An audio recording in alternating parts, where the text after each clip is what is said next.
आज आपण साऊथ इंडियामधल्या दोन फेमस डिशेस बघणार आहोत. एक आहे सुंदर आणि दुसरी म्हणजे पाल कोलुकताई.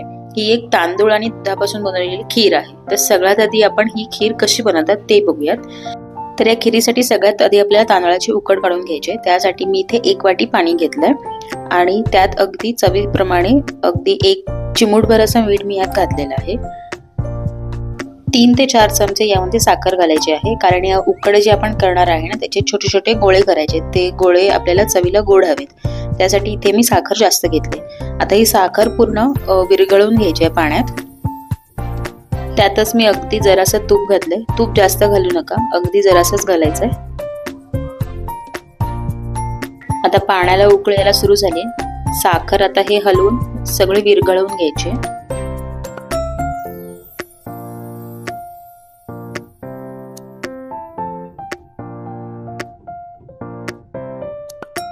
साखर आता सगळी विरघळली. आता यामध्ये घालायची तांदळाची पिठी.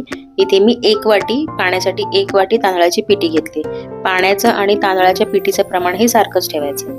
आता हे सगळं मिसळून घ्यायचंय.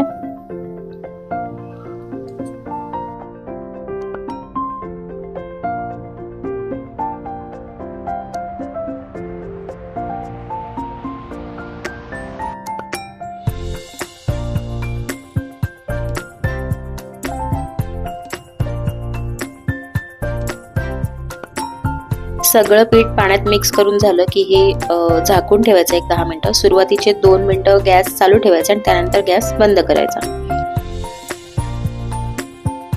10 मिनिटं झालेली आहेत बघा. एकदम छान अशी उकड बसली. आता आपण जसं मोदकाचं पीठ मळून घेतो ना तसंच हे पीठ चांगलं 10 मिनिटं मळून घ्यायचंय. जितकं सॉफ्ट मळता येईल, जेवढं मळता येईल तेवढं चांगलं मळून घ्यायचंय. पीठ गरम असतानाच चांगलं मळून घ्यायचंय. आणि इथे मळताना मी बाजूला एका बाउलमध्ये ना नॉर्मल रूम टेम्परेचरचं म्हणजे थोडं थंड पाणी घेतलेलं आहे. जर मळताना हाताला चटका बसत असेल ना तर हात त्या पाण्यात बुडवायचा आणि पुन्हा पीठ मळून घ्यायचंय. आपण मोदकाला कसं एकदम गरम गरम असताना मळतो ना तसंच हे सुद्धा पीठ मळून घ्यायचं. आता हे छान माझं पीठ मळून झालं. आता याचे मी छोटे छोटे गोळे करून घेते. असे मी दाखवते त्या पद्धतीने अगदी लहान लहान गोळे करून घ्यायचेत.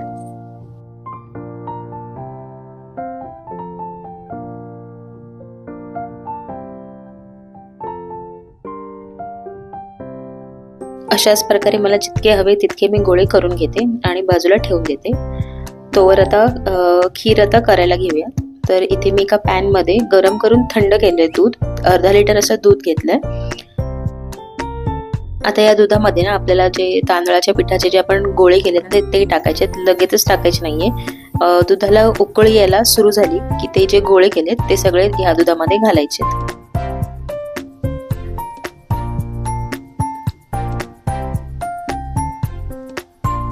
आता 2 ते 3 मिनिटं हे गोळे सतत परतवून चांगले शिजवून घ्यायचे पुन्हा दुधामध्ये. अधेमध्ये सारखं हे ना हलवून घ्यायचंय. आता ही खीर अशीच पातळ नाही पाहिजे, थोडीशी थिक व्हावी यासाठी मी ना 2 चमचे तांदळाचं पीठ आणि 2 चमचे थंड पाणी करून अशी एक स्लरी केली. ती स्लरी यामध्ये मी घातली म्हणजे जी खीर आहे ती बऱ्यापैकी थोडीशी थिक होईल. आता हे चांगलं शिजवून घ्यायचंय. जसं आता ते दूध उकळेल त्यातलं जी आपण टाकलेली तांदळाची स्लरी जशी शिजेल ना तशी ही खीर थिक होणार.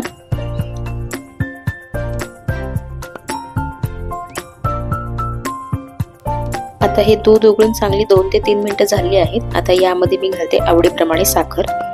आता ते तांदळाची उकड करताना सुद्धा आपण साखर 3-4 चमचे टाकले होते, त्यामुळे आता दुधात सुद्धा साखर आपण जेव्हा घालू ना तेव्हा आपल्या चवीप्रमाणेच घालायचे. आपल्याला जसं गोड हवे त्याप्रमाणे आपण इथे साखर घालायची. आणि आता सगळ्यात शेवटी घालते वेलची पावडर. आता आपल्याला जशी कन्सिस्टन्सी हवे, जशी थिक खीर हवे त्या कन्सिस्टन्सी पर्यंत ते उकळून दूध आटवून घ्यायचं. मला जशी कन्सिस्टन्सी हवी तशी ही खीर झालेली आहे, कारण अजून थोडीशी थंड झाली की ते अजून ही खीर थोडीशी दाटसर होणार. अशा प्रकारे साऊथ इंडियन स्टाईलची पाल कोलुकताई खीर ही तयार आहे. आपल्या महाराष्ट्रात सुद्धा करतात पण त्याची नावं वेगळी आहेत. आता सुंडल कसं करतात ते बघूयात. एकदम सोपी पद्धत आहे आणि खायला सुद्धा एकदम चविष्ट लागतं। तर आता एका पॅन मध्ये मी 2 चमचे तेल घेतले। तेल थोडंसं गरम झालं की त्यामध्ये घालायचे 1 चमचा मोहरी। मोहरी चांगली फुलून द्यायची।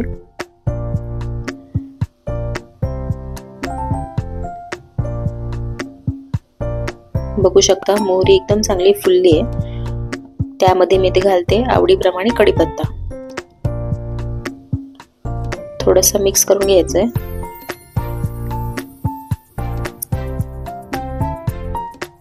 आता यामध्ये घालायचे 2 ते 3 सुक्या लाल मिरच्या, 1 चमचा उडदाची डाळ, 1 चमचा चण्याची डाळ।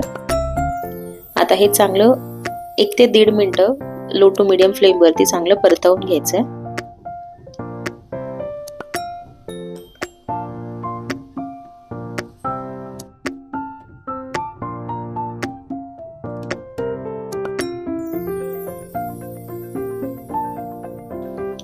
आता हे सगळं चांगलं परतवून झालंय। आता यामध्ये मी घालते ओल्या खोबऱ्याचा किस। आपल्याला जेवढं हवं असेल त्या पद्धतीने आपण हे कमी जास्त करू शकतो। इथे मी 3 चमचे घेतलेले आहे। हे सुद्धा चांगलं 1 मिनिट मी तेलात परतवून घेते। आता यामध्ये मी घालते शिजवलेले काळे चणे। आता हे काळे चणे ना मी रात्रभर पाण्यामध्ये भिजत घातले होते आणि दुसऱ्या दिवशी ते कुकरवरती मी शिजवून घेतले। जसं आपण उसळ करायला करतो ना, अगदी तसेच हे चणे शिजवून घ्यायचे। आता हे सगळं यामध्ये परतवून घ्यायचे। जर काळे चणे नसतील ना तर छोले किंवा पांढरे वाटाणे किंवा हिरवे चणे असतात त्याचेही आपण हे करू शकतो। कुठल्याही चण्याच्या प्रकाराचे आपण हे करू शकतो। यामध्ये घालायचे चवीप्रमाणे मीठ। एकदम हेल्दी रेसिपी आहे, वेट लॉस साठी सुद्धा खूप चांगला ऑप्शन आहे हा। तर हे आता तयार आहे। अशा प्रकारे एकदम सोप्या पद्धतीने साऊथ इंडियन स्टाईलचा सुंदर सुद्धा तयार आहे। आपल्या महाराष्ट्रात जसं बाप्पासाठी उकडीचे मोदक हा मुख्य नैवेद्य असतो, तसंच साऊथ इंडियामध्ये ही खीर आणि हे सुंदल हे मुख्य नैवेद्य असतं गणपती बाप्पासाठी। तुम्ही सुद्धा हे पदार्थ नक्की करून बघा आणि कसे झाले हे कमेंट बॉक्समध्ये मला नक्की कळवा। रेसिपी आवडली असेल तर चॅनलला सबस्क्राईब करा, व्हिडिओजना लाईक करा आणि जास्तीत जास्त शेअर करा। Thank you so much for watching.